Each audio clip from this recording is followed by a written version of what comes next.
Hello विद्यार्थियों, नमस्कार। कैसे हैं आप सब। आपके अपने YouTube चैनल शिवा क्लासेस में एक बार फिर से स्वागत है। विद्यार्थियों, आज हम पढ़ने वाले हैं बेसिक मैथ्स क्लास में भिन्न, इंग्लिश में फ्रैक्शन कहते हैं। क्या होता है भिन्न? भिन्न के बारे में हम क्या समझते हैं? तो विद्यार्थियों, मैं आपको बता दूं, भिन्न जब हम किसी वस्तु के पूर्ण भाग में से उसके कुछ हिस्से की बात करें या उसको हम बराबर भागों में बांट करके उसके कुछ हिस्से को निकालें, उसके कुछ हिस्से को बताना चाहें, तो क्या होता है वो गणित में हम उसे भिन्न के रूप में जानते हैं। जैसे मैं यहाँ पर एक बात बताऊं, ये एक सर्कल है। क्या है? एक सर्कल। इस सर्कल के मैंने ये 2 टुकड़े किए, ये मैंने 4 टुकड़े किए। अब मैं इस 4 टुकड़े में से विद्यार्थियों एक टुकड़े की यदि मैं बात करूं, मैं इसे भिन्न रूप में बताना चाहूं कि इसके कितने हिस्से पर पॉलिश कर दी गई है, तो हम क्या बताएंगे? 4 टोटल हिस्सा है, 4 इसके टोटल हिस्से मैंने कर दिए। टोटल एक ये सर्कल है, इसके मैंने 4 टुकड़े किए, उसमें से मैं एक टुकड़े की बात कर रहा हूं। एक टुकड़े पर पॉलिश कर दी गई, तो इसका भिन्न बनेगा क्या? 1/4। पॉलिश की गई हिस्सा क्या होगा इसका? 1/4। लेकिन मैं बात करूं जितने हिस्से पर पॉलिश नहीं की गई, तो वो कितने टुकड़े हैं? 1 2 3। तो इसका भिन्न क्या होगा? पॉलिश ना की गई हिस्सा, जिस भाग पर पॉलिश नहीं किया गया है, तो उसका भिन्न क्या बनेगा? 3 भाग पर पॉलिश नहीं की गई है, कुल 4 भाग में से। तो 4 भाग में से 3 भाग ऐसा है जिस पर पॉलिश नहीं की गई है, तो कुल भाग को हम हमेशा नीचे रखते हैं, हर में रखते हैं। तो इस प्रकार से मोटा मोटा हम समझ सकते हैं कि भिन्न क्या होता है। जब हम किसी वस्तु के कुल हिस्से में से कुछ हिस्से की बात करें, तो उसे हम भिन्न के रूप में जानते हैं। चलिए अब हम इसे परिभाषित कर दें। 2 प्राकृत संख्याओं के अनुपात को ही हम भिन्न कहते हैं। संख्याओं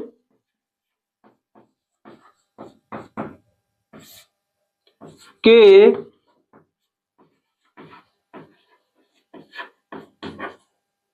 अनुपात को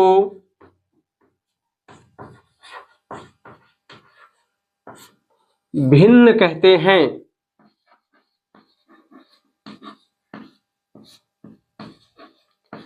और इसकी जो दूसरी परिभाषा है विद्यार्थियों, आप उसको भी अथवा करके लिख सकते हैं। जो मैं किसी वस्तु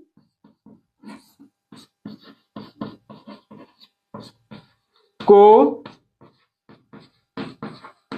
बराबर भागों में बांटकर कुछ हिस्से को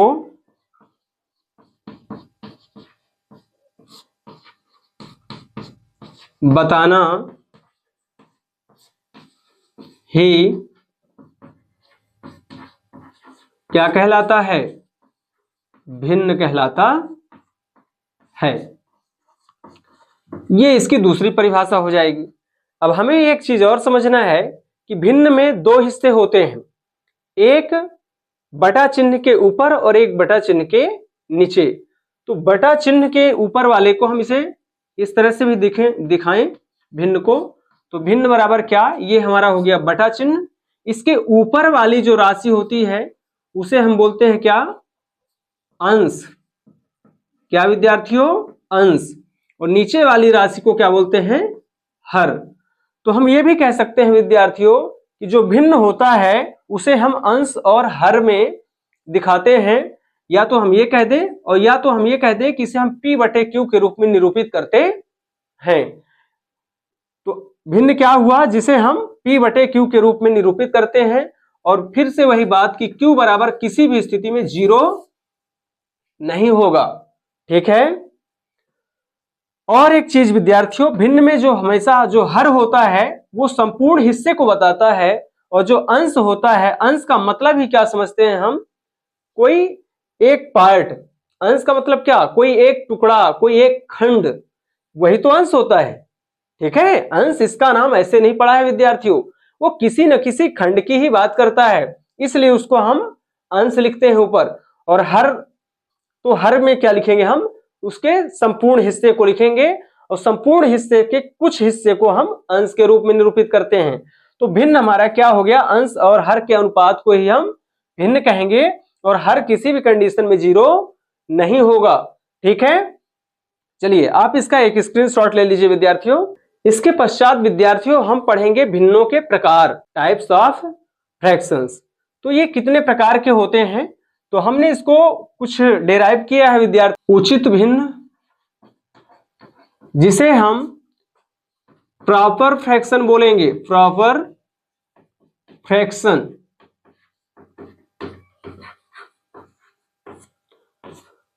प्रॉपर फ्रैक्शन। तो बहुत ही सटीक सी बात है विद्यार्थियों, जिसमें अंश छोटा हो। क्या छोटा हो, अंश छोटा हो, उस भिन्न को हम क्या बोलेंगे, उचित भिन्न बोलेंगे। और यही तो हमने भिन्न की परिभाषा में भी कहा था कि संपूर्ण हिस्से के कुछ हिस्से को बताएं। तो कुछ हिस्सा मतलब छोटा हिस्सा ही तो होगा।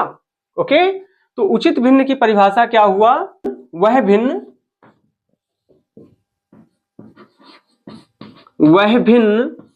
जिसका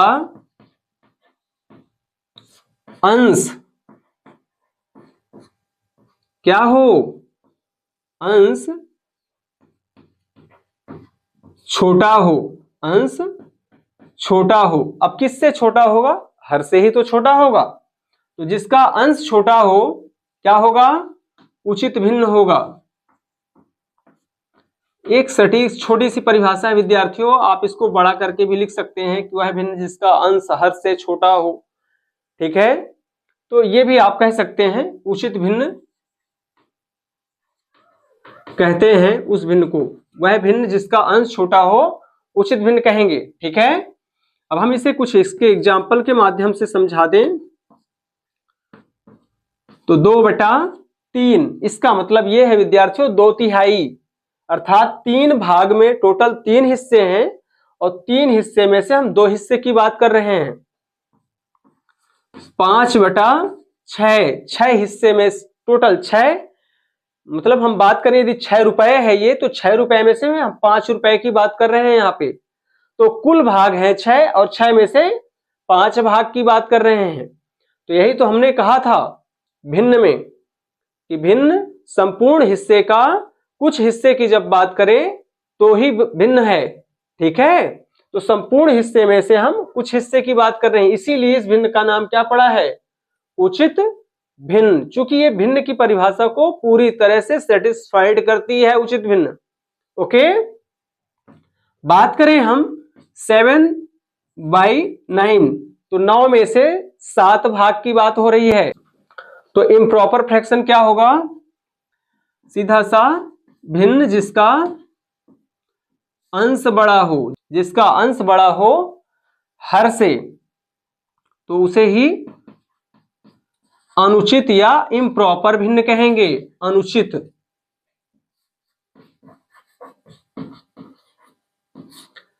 अब देखिए जरा, अनुचित भिन्न कहते हैं भिन्न जिसका अंश बड़ा हो हर से, उसे ही अनुचित भिन्न कहते हैं। एक एग्जाम्पल से हम इसे समझते हैं विद्यार्थियों कि क्यों इसे अनुचित कहा जा रहा है, क्यों इसे इम्प्रॉपर कहा जा रहा है।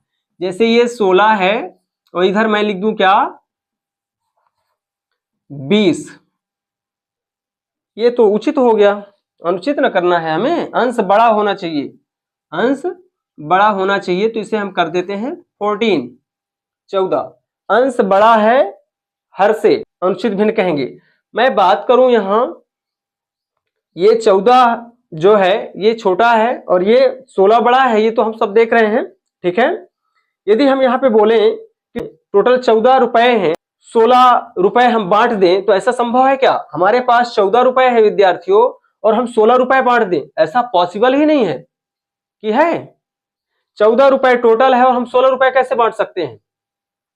और फिर एक बात, दूसरी बात, ये अनुचित इसलिए भी कि यहाँ कुल भाग कम है और उसका अंश भाग जो छोटा उसका खंड है, टुकड़ा है, वो बड़ा है, ऐसा संभव ही नहीं है कि कुल टोटल का जो खंड है वो बड़ा हो, ऐसा संभव नहीं है। ये कुल है और इसका जो खंड है वो बड़ा हो सकता है। यदि हम बात करें एक रोटी की, तो एक रोटी का हम 1/4 निकाल दें और बोले कि वो चौथाई भाग बड़ा है कुल से, पॉसिबल नहीं है विद्यार्थियों। ठीक है, तो इसलिए इसे हम क्या नाम देंगे, अनुचित। भिन्न की परिभाषा को सेटिस्फाइड नहीं कर रहा है। चलिए इसका दूसरा एग्जांपल अब आप खुद बता सकते हैं। 18/15 कुछ भी 3/2, 15/10।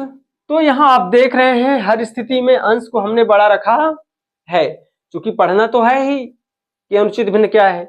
चलिए, तो इस तरह से आप अनुचित भिन्न समझ गए होंगे। ओके, इसको मैं इरेज करता हूं विद्यार्थियों।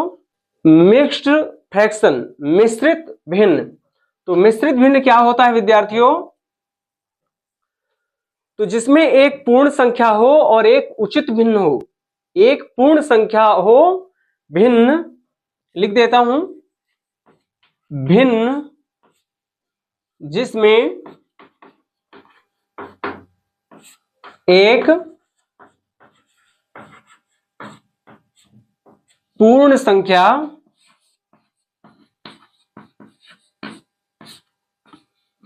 हो और एक उचित भिन्न, उचित भिन्न, भिन्न जिसमें एक पूर्ण संख्या हो और एक उचित भिन्न हो। अब इसे हम उदाहरण से समझें विद्यार्थियों। तो ये हमारा एक पूर्ण संख्या हो गया और यहां पर हम एक उचित भिन्न रख लें, 3/5। उचित का मतलब तो अब हम पहले ही पढ़ चुके हैं, तो हम ज्यादा नहीं बताएंगे विद्यार्थियों। 4 सही 2/3। तो ये एक ये पूर्ण संख्या है, एक ये पूर्ण भाग है विद्यार्थियों, और एक यहाँ पर उचित भिन्न है। तो इस तरह से जो भिन्न हमें प्राप्त होता है उसे ही हम क्या नाम देंगे, मिश्रित भिन्न। क्या, मिश्रित भिन्न। मिश्रित भिन्न के बाद संयुक्त भिन्न, कॉम्प्लेक्स फ्रैक्शन।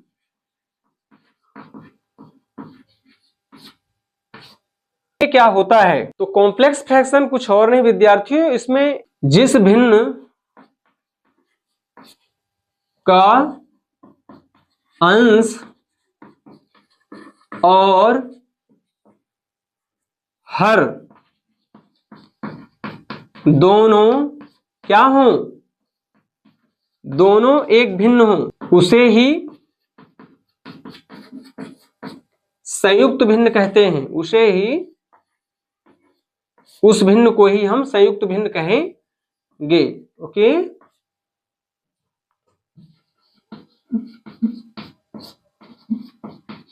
इसका उदाहरण 3/5/4/6। तो इसमें आप देख रहे हैं कि अंश में भी भिन्न है और हर में भी भिन्न है। और भी आप एग्जाम्पल दे सकते हैं, 2/5 3/6। तो यहां पे देख रहे हैं एक ये वाला बड़ा बटा है ना, तो इसके ऊपर अंश हम मान ले, तो ये एक अंश मान के ले, अंश है ही, तो ये भी एक भिन्न है और एक ये भी भिन्न है। तो जिसमें दो भिन्नों को हम एक साथ लिखें अंश और हर में, तो वही भिन्न क्या होता है, संयुक्त भिन्न या कॉम्प्लेक्स भिन्न। ओके, चलिए जल्दी से आप इसका एक स्क्रीनशॉट ले लें। इसके बाद विद्यार्थियों हम पढ़ने वाले हैं व्युत्क्रम भिन्न। व्युत्क्रम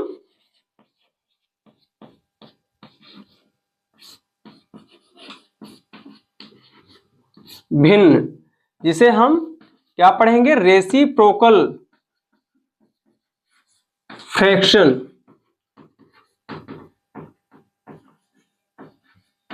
रेसिप्रोकल फ्रैक्शन क्या होता है,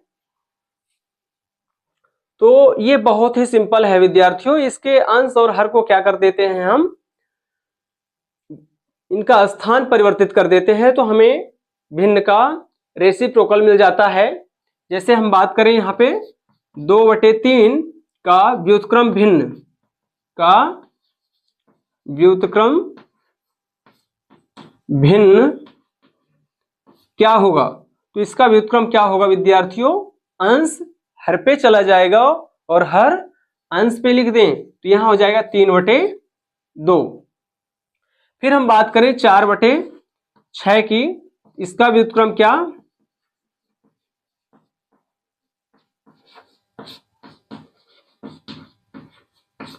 तो 6 अंश में चला जाएगा विद्यार्थियों और 4 नीचे आ जाएगा। तो इस प्रकार से हमें व्युत्क्रम मिल जाएगा। तो व्युत्क्रम भिन्न ऐसा भिन्न जिसके अंश और हर का स्थान परिवर्तित करने पे प्राप्त होता है। आप ऐसा लिख सकते हैं, अंश और हर वाली संख्या के परस्पर स्थान परिवर्तित करने से बना भिन्न ही क्या होगा,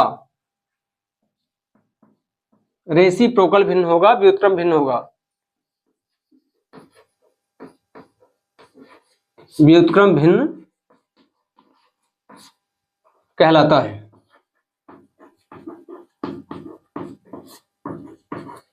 एग्जाम्पल आपने देख लिया है ऊपर। ओके, जल्दी से आप इसे अपने कॉपी में नोट डाउन करें या तो स्क्रीनशॉट ले लें। तो दशमलव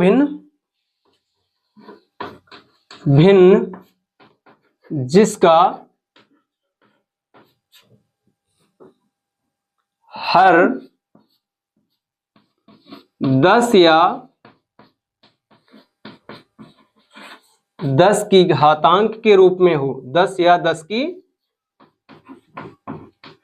घातांक, 10 या 10 की घातांक के रूप में हो, उसे ही हम क्या बोलेंगे, दशमलव भिन्न। तो इसे मैं कुछ उदाहरणों से आपको समझाना चाहूंगा।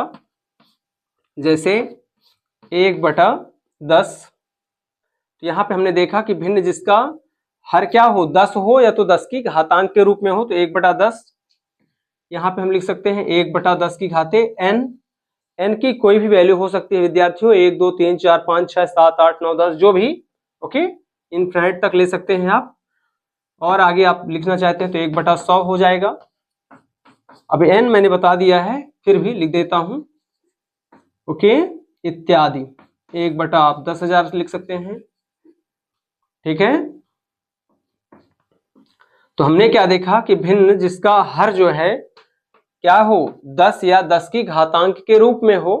यहां पर n का मतलब समझ रहे हैं, n बराबर 1 2 3 डैश डैश इनफिनिट, ओके, ये चीज। तो इस तरह से हमारी ये छोटी सी जो क्लास है विद्यार्थियों, आपको कैसी लगी। और यदि आपको मेरी क्लास समझ आ रही है विद्यार्थियों, तो आप मेरे क्लास को ज्वाइन कर सकते हैं और अपने सभी दोस्तों तक इसे साझा भी कर सकते हैं, शेयर भी कर सकते हैं, ठीक है। और यदि आप मेरे चैनल पर नए आए हैं तो मेरे चैनल को सब्सक्राइब भी करें विद्यार्थियों। धन्यवाद।